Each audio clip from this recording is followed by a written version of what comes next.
This video has been brought to you by Glenn Smith Chevrolet GMC in Opelika. Get ready to smile. Hello, baseball fans. You're watching On Deck with Tyler Redmond.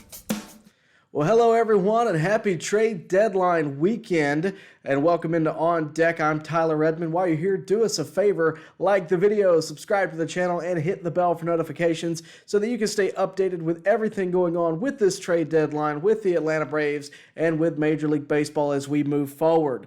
Of course, the biggest news tonight, of course, coming out of Saturday night, is Tarik Skubal has officially been traded to the Los Angeles Dodgers. If anyone is surprised by that, I don't know what to tell you. It's almost like they've gotten the final Infinity Stone. The Tigers receive 3 prospects, 2 pitchers, 1 outfielder. The pitchers are both right-handed, River Ryan and Brady Smith. Outfielder, Zahir Hope. So here's what I'm going to say about this. I saw it coming from, 6 months ago. I think we all saw this coming. We knew it was going to be at the trade deadline. We knew, pending the Tigers just having a breakout season, that Tarik Skubal was more than likely going to be traded at the deadline. The Tigers would be dumb not to trade him, as is the case with a few other guys. We'll get to that in a few minutes. They're likely going to have a fire sale. This is just the first big domino to fall. When it comes to Skubal, obviously the best pitcher in the American League. He's back-to-back Cy Young Award winner. He's been hurt a little this season, but he is still expected to be terrific for the remainder of this year. I will say this, if you're wondering, if you're out there, if you're a casual baseball fan, you're tuning in for the trade deadline because you want to know how the Dodgers are able to do this. Well, they're able to do this primarily because of Shohei Ohtani's contract and the way it's structured. If you remember when Ohtani was signed, of course, most of his money is deferred to later in his life, 30 years later. We're talking Bobby Bonilla on steroids, legitimately. That contract is out of this world. It's almost something out of a Disney movie, to be quite honest with you. That said, it made it a lot more possible for the Dodgers to acquire other pitchers, other players at, an affordable rate, but also pay them, and not necessarily have to pay the greatest player in the league right now, being Shohei Ohtani. Right? That's how they got Yamamoto. That's how they got Sasaki, and so many others, right? Over this past offseason with Kyle Tucker, and really just over the years, they have continued to acquire terrific talent. Nothing against the talent, but the Dodgers just seem to be able to get whatever they want, no matter what what the prior condition of their team already is. Money is not a factor for the Dodgers. And that is exactly why we are definitely headed to a lockout this season, this upcoming season, and very well could be headed to it for longer than that. I genuinely hope that's not the case, because this is a sport that we all love. It is a sport that we all enjoy watching. It is a way that we all can escape from our daily lives and away from, nonsense of a workplace, and here we are, and we're having nonsense of a workplace. And make no mistake, this is nonsense. The fact that the Dodgers are able to do this, it's not really a knock on the Dodgers. Believe it or not, I know a lot of people out there are going to come after me. Dodger fans are going to come after me and say that the other teams need to spend the money. I hear all of that. However, this is not good for baseball. Parity is important in baseball. If teams feel like there is no way financially that they can compete with a team like Los Angeles, why would they ever try? And I feel like a salary cap conversation is imminent. We've known that already, and this is just the final nail in the coffin. So that's my soapbox. Now every other team has to figure out where they want to go from here. That includes the Atlanta Braves. Where do they want to go from here? They are no longer in the Skubal conversation. I'll be honest with you, I never really thought they were. I was always under the impression that, yes, the Braves will entertain the conversation of getting a Skubal, but it didn't make a lot of sense for Atlanta, because he's surely not going to re-sign in Atlanta when he's expected to make somewhere around $400 million in his next contract, which happens at the end of this season. He would be a pure rental. And the Braves would have to give up something along the lines of Cam Caminiti, Hartman, and maybe some other throw-in, and maybe even more than that. They would have to give up quite a bit of the farm to make this deal happen, and it just didn't make a ton of sense to me. And I didn't think that the Braves are really going to be able to give as good of a package as easily as the Dodgers can. So I never really saw it. Instead, I've kind of looked outside of that and beyond it and explored different ideas this season. There's a video already on the channel right now where we kind of went through as many candidates as I could think of. So if you're curious, that's a great video to watch. But there's one that I didn't mention in that video, I don't believe, and I wanted to give a deeper focus because at this point, this is where I believe that the Braves are most likely headed. And believe it or not, it's on the same team. It's with the Tigers. I'm talking about Casey Mize. Casey Mize on a one-year deal, very affordable deal with the Tigers this year. He is known well in Braves country. He played at Auburn University. He grew up in the state of Alabama. He's also having a really solid year. Very comparable numbers, actually, to Tarik Skubal. And the other reason that I like the idea of Casey Mize is because of that background, right? The fact that he grew up in the Southeast. He knows what Braves country is. I think he'd be a lot easier to re-sign. I think you could even sign him to an extension beyond this season while you got him in Atlanta. He's expected to make somewhere around 15 to 20 million. For perspective, that's somewhere around the Charlie Morton range. I think that's more than fair. And I would love to have a guy like Casey Mize in the rotation. And when I say that, I posted this on Twitter earlier, actually. When I say that, a lot of folks kind of jump at the gun and say, well, this is why the Braves never win the big one, right? Because they don't make the move like a Tarik Skubal. They always try to make, under-the-radar moves. And I hear all that. That's just noise to me. Because at the end of the day, if you can get a guy beyond this year who is going to be solid in your rotation and you have a better chance of re-signing him beyond this year, when you look at the makeup of the Braves right now and the desperation that they're in with their rotation, it's only going to be the same way if we do indeed get to play baseball next year. It's going to be the same exact problem. Your rotation does not necessarily have the same pull that it once did. When you look at 2024, right, and you had a rotation that consisted of both Max Fried and Charlie Morton, the Braves never really replaced them.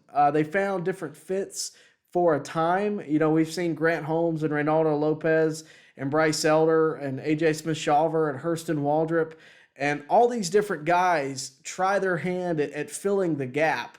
And even this year with J.R. Ritchie and Owen Murphy, and all credit goes to those guys. They've done a great job in fulfilling a role where the shoes were really big to fill, right, in both Max Fried and Charlie Morton.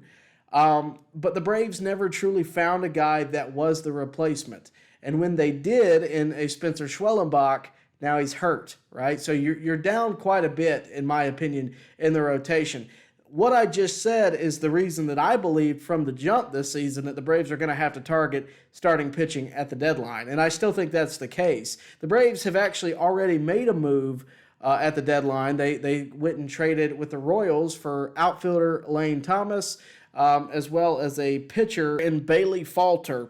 The Braves traded away number 8 prospect in the Braves organization, Lucas Braun, as well as another pitcher, Carter Holton, to make that happen. I like the deal. I like the move.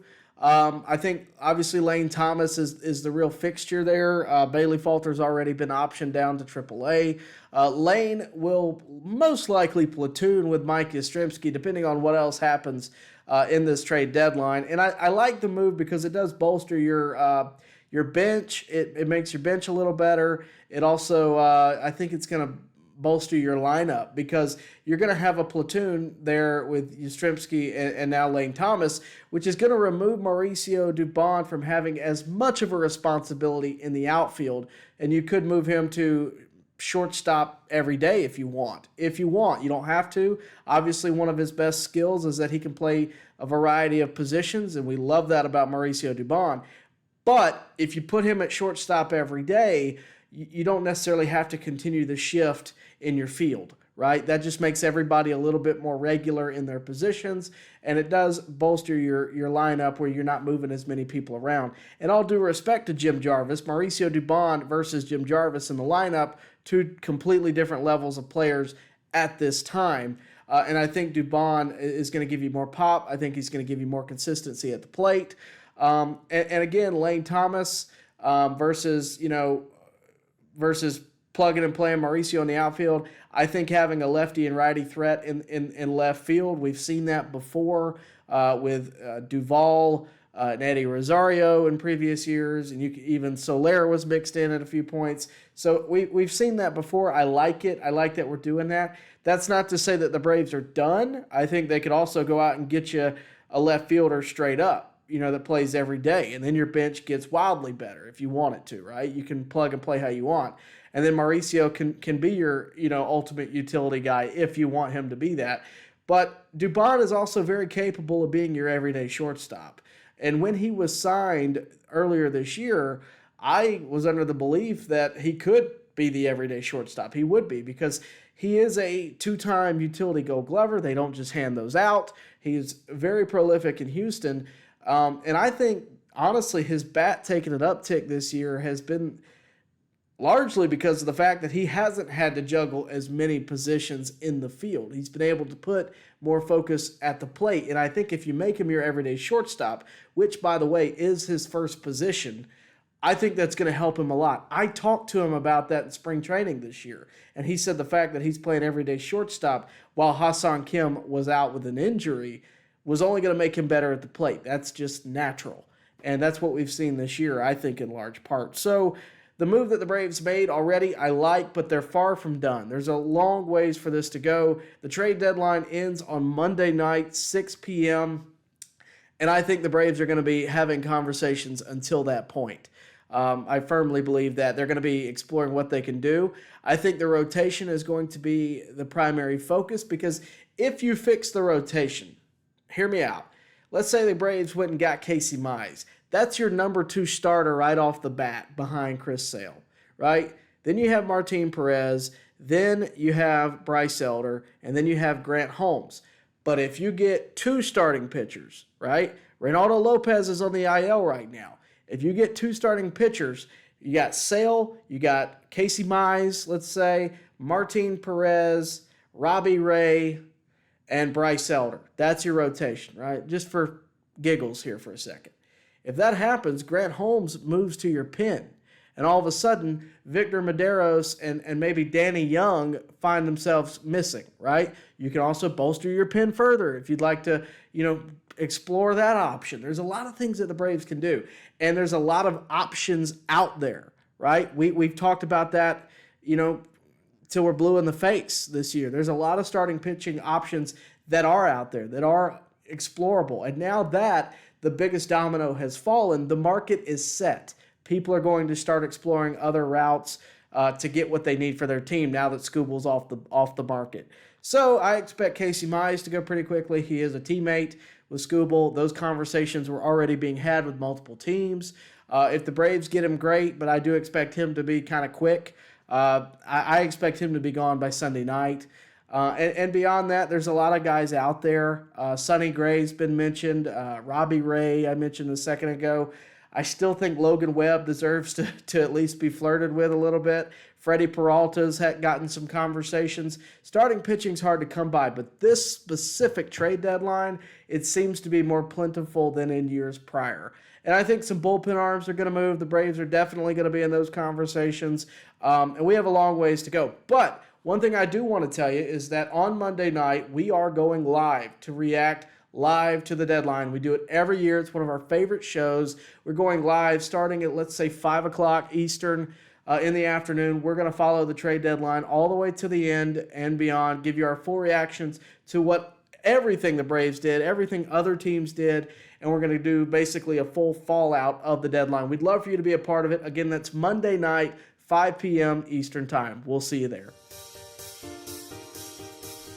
Baseball fans, make sure you like and share this video and subscribe to this channel. As always, thank you for your support.